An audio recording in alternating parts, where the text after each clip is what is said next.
Thank you. So lovely to be here at TEDx in the mountains as well. So awesome. Also, thank you for such a kind introduction. I'm kind of often backstage listening, and it's always nice to have the best side of ourselves put forward at the beginning.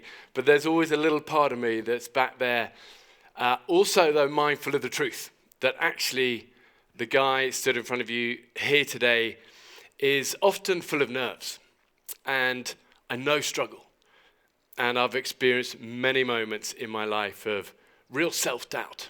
So many of these moments. So for me, when I look back on those sort of times, those close shaves, and when I look at actually what I believe has really made the difference, what I see are two clear things.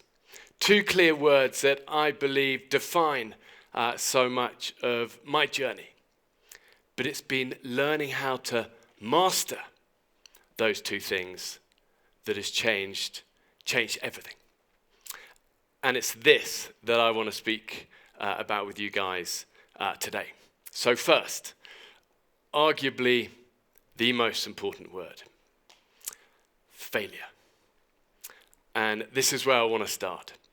Stood in the rain at the foot of a windswept peak in the Welsh mountains back in the UK. Soaked, shivering, sick with nerves about what lay ahead over the next 11 months. And this was now day one of British Special Forces selection to try and join 21 SAS. We were a band of, I think it was some 90 odd recruits at this point, or volunteers as we always called. And if I'm honest, I'd never felt just so out of place. You know, surrounded by these muscle-bound, huge soldiers. And I had that dreadful feeling that I'd actually volunteered for something that was just way beyond my capabilities. The first time that I tried for the SAS after 6 months of beat-up, I was failed, or returned to unit, as they called it. And the raw truth is simple. I wasn't fast enough, I wasn't smart enough, I wasn't good enough.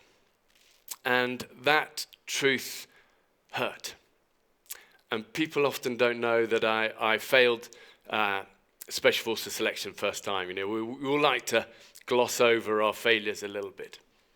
But the truth is, for me, my failures in my life far outweigh the successes, you know, many times over, whether it's, you know, failed expeditions or failed projects, or even just those near-death moments that definitely still come to me in the night sometimes.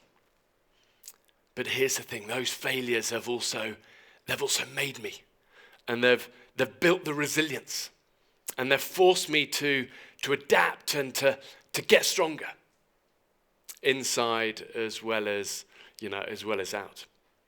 Because as you guys know, there's no shortcut. You know, there's no shortcut to our goals in our life that somehow magically bypasses failure. You know, failure's not like that. Failure's a doorway. It's a doorway that you've got to go through if you're gonna get to where you really were aiming for.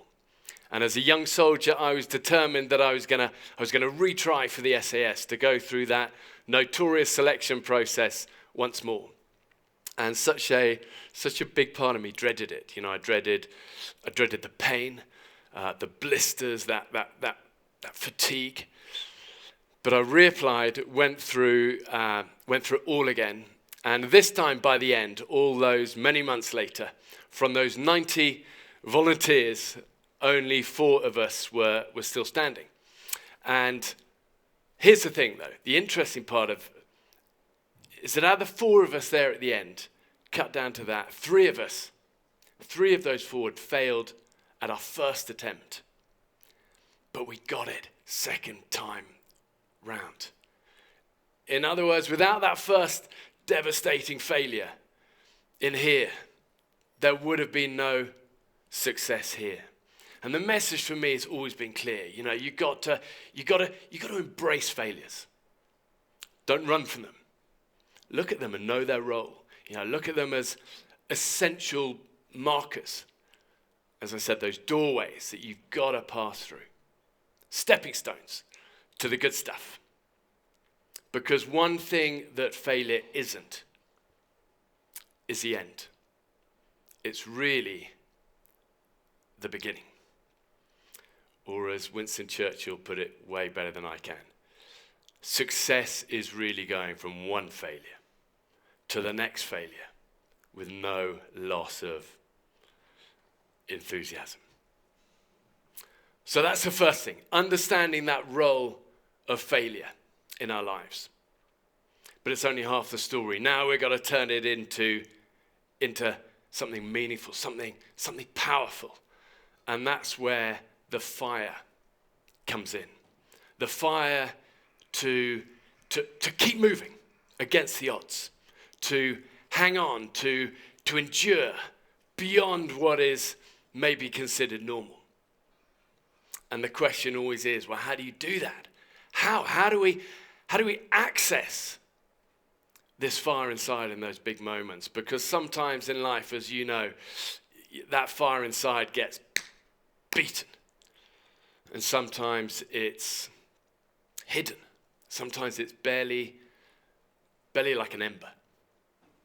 But the fire will always be there. And the fire in our lives can change everything. And I remember when I was on Mount Everest, it was a year that the mountain claimed 4 climbers' lives whilst we were up there. Two died of the cold. 2 fell to their death. You know, it's just what high mountains do. They kick the hell out of you. You know, they ask that question, what are you made of when you're hurting? And I'll never forget the final hours on this mountain. We were at 28,000 feet. We've been climbing now for over 55 days up there. Minus 40 degrees. The dark ice face of the final 2,000 feet of the peak looms above. And I'm terrified.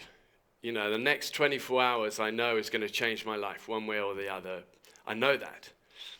But after so long at high altitude, all those many weeks at this stage, I also know I'm weak. I know it. I can feel it. And mentally as well, just shot. And I reach this point. I'm in this chest-deep powder snow in this steep couloir that's just, you know, it's just never-ending. And I remember I keep sliding back. Every step, keep sliding back. And I reach a point where I'm no longer sure I can do this. I really, really am not. And I've got this voice in my head just keeps telling me this. And slowly I'm bowing to that voice. But remember, sometimes it's an ember. Ember is all it takes. So I keep going. Yeah, I make this decision that I'm gonna keep going.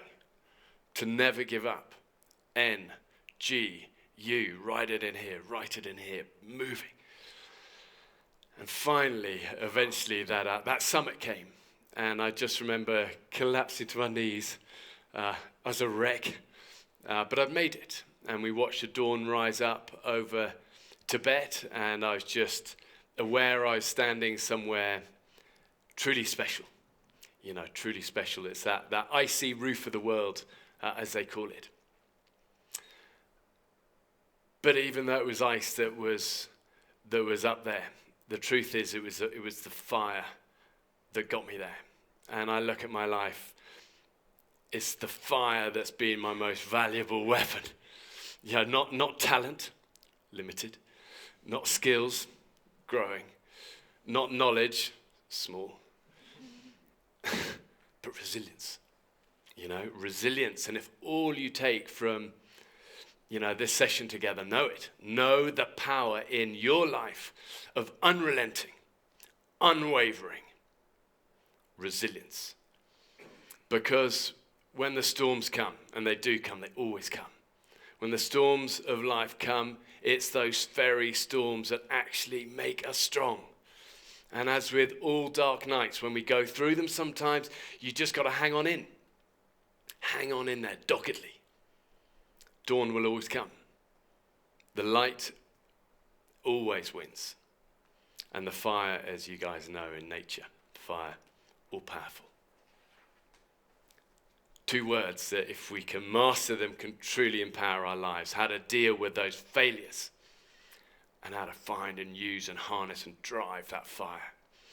And I guess really what I'm trying to say through simple stories is pretty straightforward. First of all, is that I'm no hero, truly. You know, like I said at the beginning, I struggle often. I'm no stranger to the doubts, no stranger to the fears. But I know the weapons that serve me best. And they always come from here. You know, within, not without.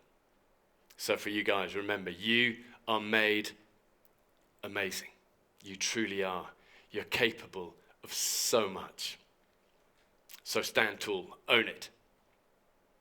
And NGU. Never give up.